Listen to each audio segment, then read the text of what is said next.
Hi everyone. So today we're going to look at diction, and remember that you will definitely get this question in a paper 1 and a paper 2. So you really don't have a choice but to understand how to approach it. Now, let's start by understanding that diction just means words that the writer has chosen. I, as an examiner, want you to tell me why that word is significant or important. Why did the writer choose that word instead of another word? Now, the wonderful thing about language is that it is emotional. Many words have emotional attachments, baggage, right? And those are the words that I'm interested in.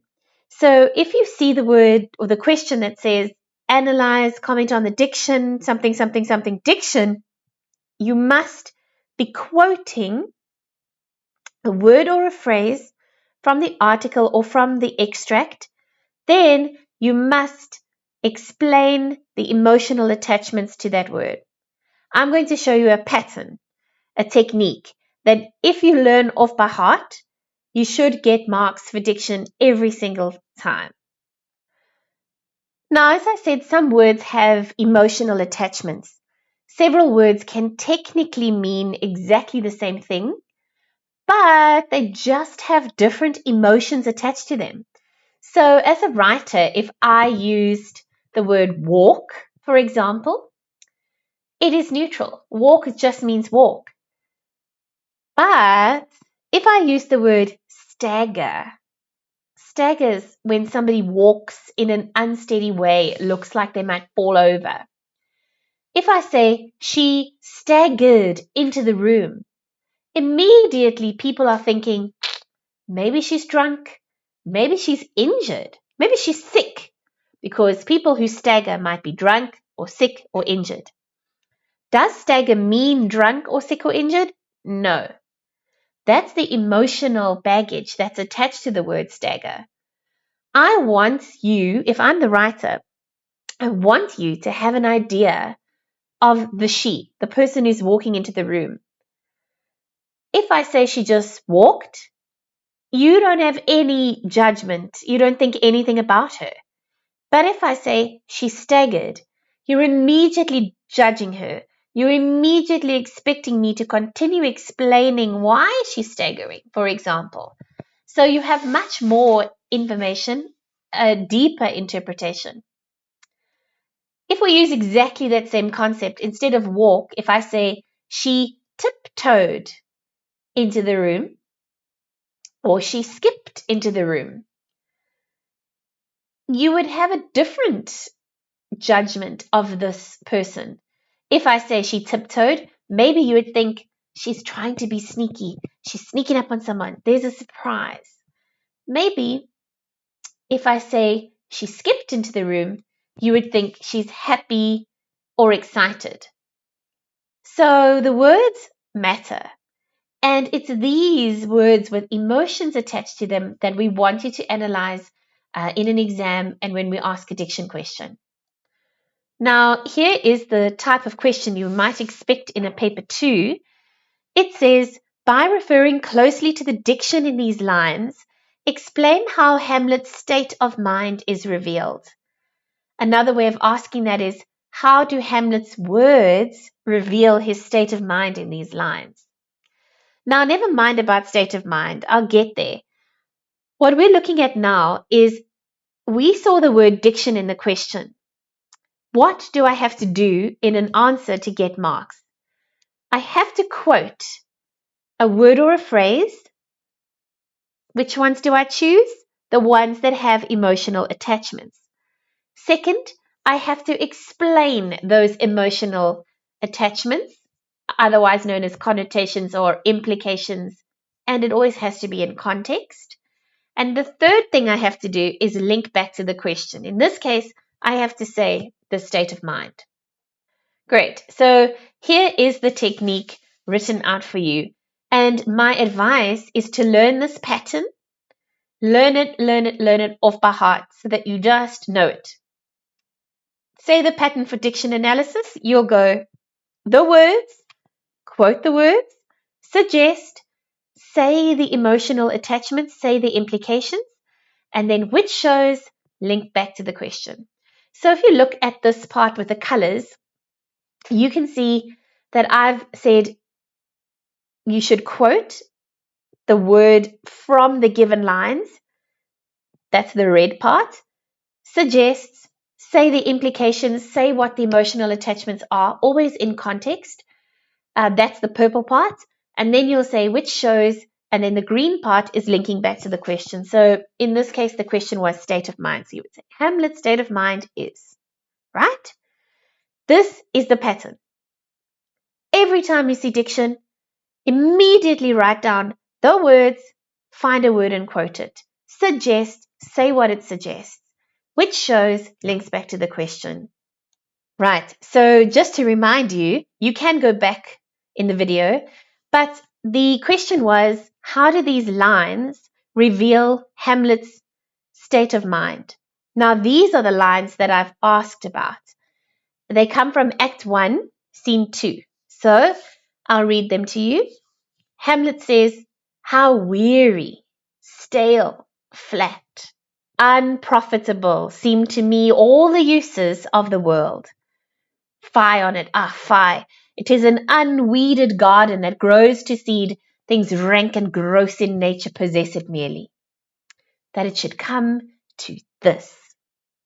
Now, this soliloquy happens at the end of that bit where Claudius is saying how much he misses his brother and how much he loves Hamlet, and Gertrude and Claudius are begging Hamlet not to go away.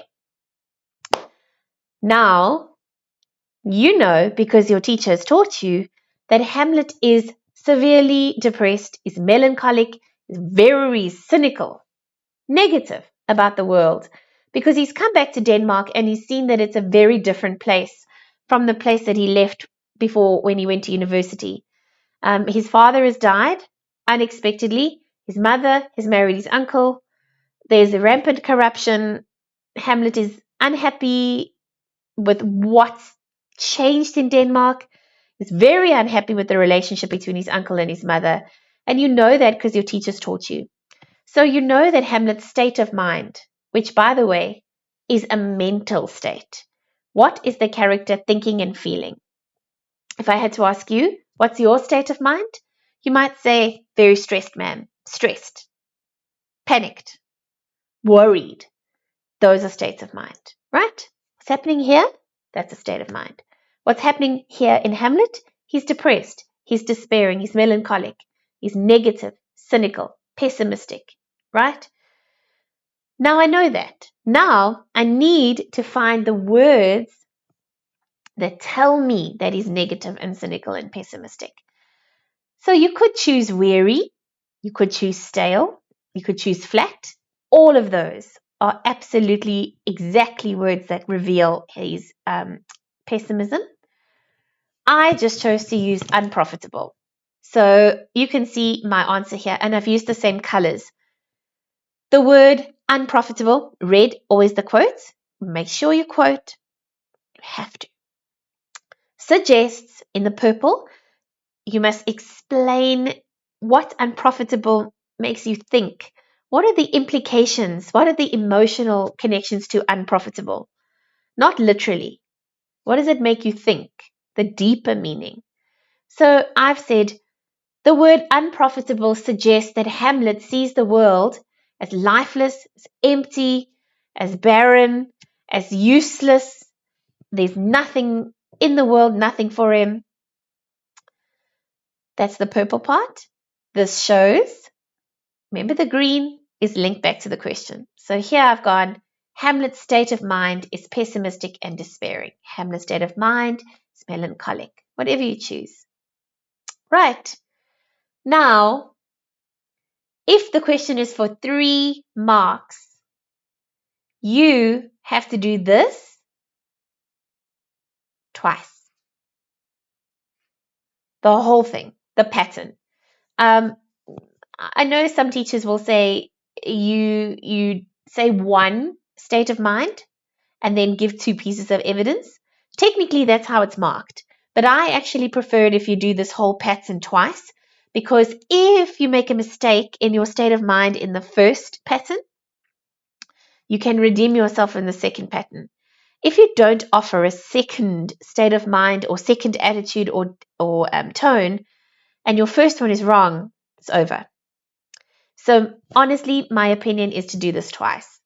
So my question was for 3 marks. This is my whole answer. The word profitable, then I'm going to do it again, but I'm choosing a different quote. Remember, a different, separate quote.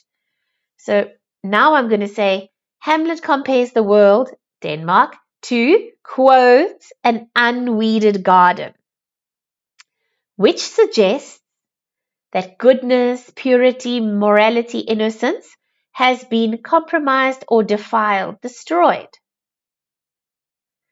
This shows his state of mind to be weary and sick of the immorality of his mother and Claudius's hasty marriage.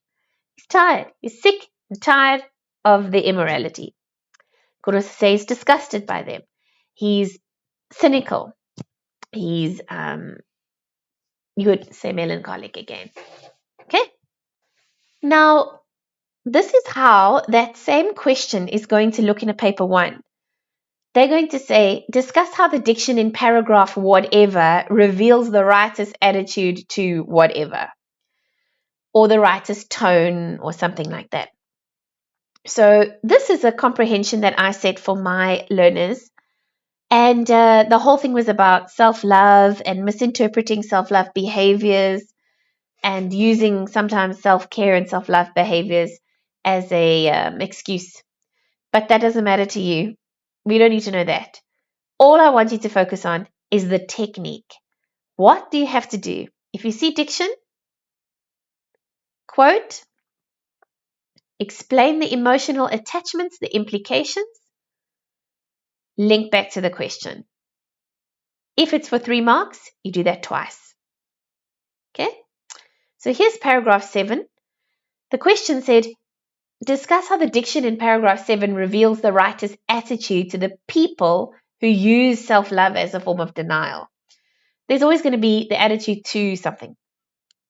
So in this case, this whole paragraph is talking about people misusing self-love, saying like, when I buy myself a treat, if I eat a chocolate, then it's a self-love. But if we do that too often, it becomes overindulgence and it's actually not healthy, right? You can read this for yourself. You can pause and read it and see if you can pick up the attitude of the writer. And I'm quickly going to give you a top tip for attitude. Right, here's my top tip for attitude. Attitude is the way a character or a writer feels towards or about something. In other words, what they think about something. So here's always the example I give is, what is your attitude to exercise? What's your attitude to gym?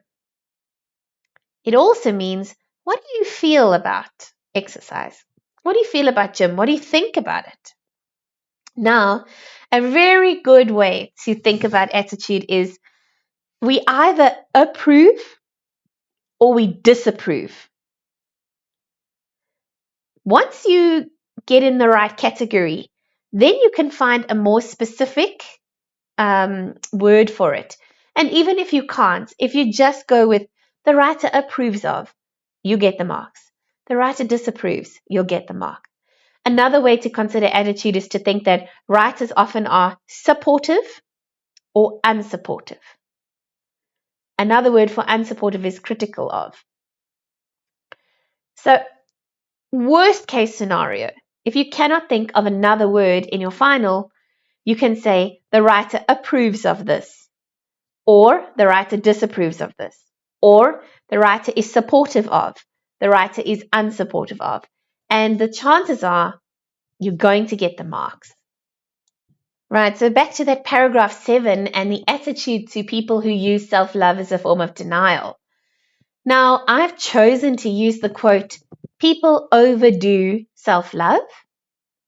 See the next sentence, next paragraph, sorry. I've said overindulging causes more harm. And then I've offered another two pieces of diction that you could choose. You can choose any of these. But I've chosen self-love can be toxic. And another option is misused to encourage unhealthy behavior.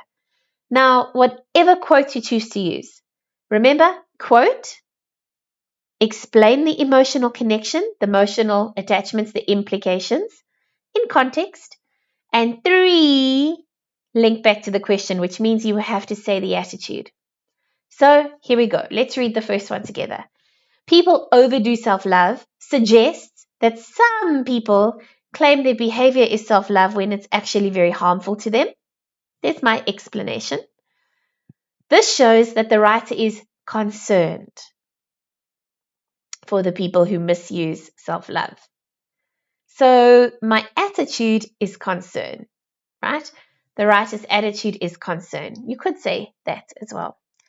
Second little answer, overindulging causes more harm, suggests that people are often misled into thinking that indulging in self-love or self-care, but in fact the overindulgence, too much, often causes unhealthy or often is unhealthy. The writer's attitude is worry or concern. The writer disapproves of such behaviors, but is concerned for the people who do not understand that this can be dangerous.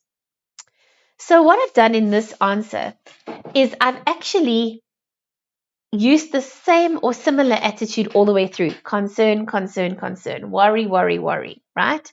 Disapproves, which is absolutely fine. Your job is to find 2 pieces of diction that can support that the writer disapproves of using self-love as a form of denial. All right? So just to clarify, if you see an attitude question, the marker, the examiner wants to know, what does the writer think or feel about that thing? They will always pair it with diction, which means you have to quote, explain the implications in context, link back to the question. That's one pattern. You must do that twice. The whole thing. Twice. All right, so now another way of asking you diction is to ask you to analyze the tone. In last year's matric final, I saw that they separated this question. Instead of requiring the entire pattern, they asked, just give the tone first and then explain the pattern, how using the pattern, explain how you got there. So in this option, this question, it says refer to paragraph 8 specifically, those lines. Identify Shannon Chavez's tone in the sentence. You got to say one word. 1.7.2 says discuss how the diction reveals the tone. So now it's only 2 marks. Now we just do a little pattern. So remember that tone is always an emotion. You have to choose a word that reveals the writer or the character's feelings in that moment, their emotion, joy, admiration, awe, nostalgia, fear. What is the character feeling? Right? If that person was standing in front of you, you would hear the tone in their voice. Now you're reading it, you can't hear the tone, but because of the emotional attachments on the words, you will know the tone. Right? Here is that paragraph that we were talking about, paragraph 8. Chavez recommends making sure positivity is more than a quote you throw up on social media. Instead, make your practice of self-love a daily reminder of how you can become a better version of yourself, she said. Now, that's quite encouraging, motivational, optimistic, hopeful. She's like, come on, everybody, we can do this. We can be better people. So what's her tone? Optimistic, motivational, encouraging. Yeah? And which words would I use? I personally would use better version of yourself Or you could use practice of daily love, daily reminder. That's quite positive as well. I hope this has helped you. Let me know if it has, and if you need any clarity, I'm happy to give that to you. Drop something in the comments. But don't forget to like and subscribe. There's more Life of Pi coming before your paper 2 final. Good luck.